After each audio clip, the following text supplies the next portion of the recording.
Like Anais, a man that keeps a diary that she doesn't let anybody read, carefully selected sections of which make it into the ship's logbook. Yesterday's entry read, "Word! Everybody drunk again." The youth educator of our ever-tipsy ship is Rebecca Pylon. Becky teaches the kids the undulating rhythms of the open fields and oceanic currents, the perfectly symmetrical language of the sciences, the beatific and feverish dances of literature. All knowledge becomes enchantingly succulent fruits under her hands. All the boys are in love with her, and all the girls want to be just like her. Once, I jestingly asked her if she wanted to go out with me. She kicked me in the balls. Who constructed this magnificent ship anyway? Chris Rupert was the construction manager in charge. He went as far as Alaska to pick the proletarian brains of the best miners to design a ship that endures ice storms, apocalyptic earthquakes, massive oil spillage, ecological catastrophes of any conceivable kind.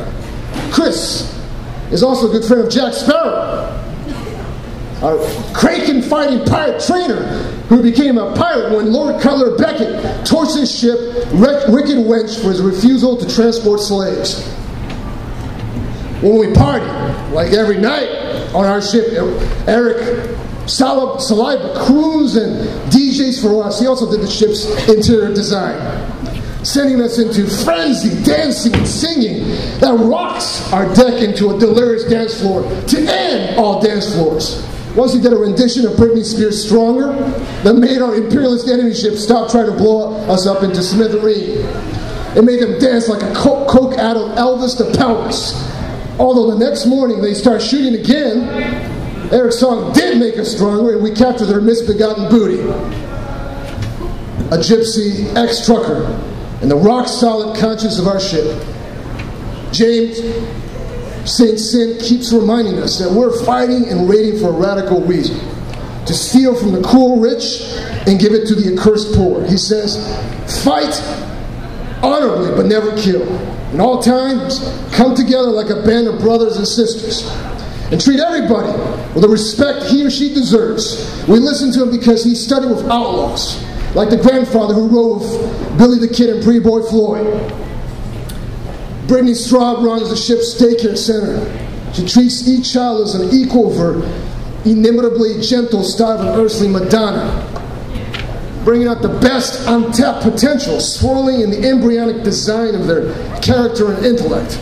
Those of us who grew up on land and went to insufferable schools as kids often wish Brittany and Becky were our teachers, especially the guys. Yeah, she karate chopped me and put me in a concussion for a week. Melissa Sunday nurses the wounded, and like a character from a Shyamalan film, possesses a magic healing power that resurrects the dead. She measures the success of our piracy not on how much mileage we have traveled or how much treasures and data we've collected, but on our project of discovering ourselves, inciting hope where there's despair, love where there's hate, and peace where there's war. Equality, solidarity, liberty, our only slogan. Our ship is radically democratic, maybe even a little communist, like the early Christian church, as described in the Acts of the Apostles 2:45. The faithful all lived together and owned everything in common. They sold their goods and possessions and shared out the proceeds among themselves according to what each one needed. Each season, we take turns being a captain. This summer was mine. I don't do much. Just read aloud Henry Miller and talk to the crew about our favorite music and movies. In the captain's cabin, I sit around drinking Brandon's out-of-the-world beers, scribble poetry, smoke American spirits. When I get bored, I come out and try to get one of the ladies to spend the night with me like we all did in high school and college. Invariably, they throw a meat punch in my stomach and lays me flat on my back. These hardcore chicks don't take shit from nobody.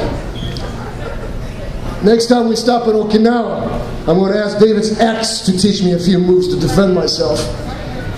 But even our journey, full of momentary ecstasies and lilting insights, must come to an end. Just like our own individual lives, as we disperse and go out our separate ways from this port of call, perhaps to never again meet, never again hear each other's irreplaceable voice and see each other's uniquely expressive gestures, to never break bread and drink wine together in the festive communion of collective knowledge.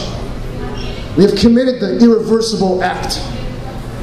We've unceremoniously blown out our pirate ship, leaving it blazing like the energy of defiant slaves.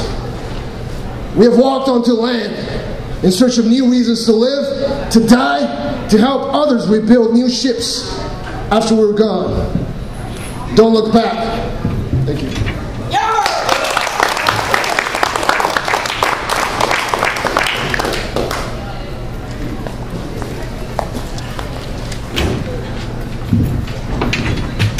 And that wraps up our third or fourth open mic of the semester, and I hope to see you all again here next Thursday at 9 o'clock. And round of applause for all of our people who came up here.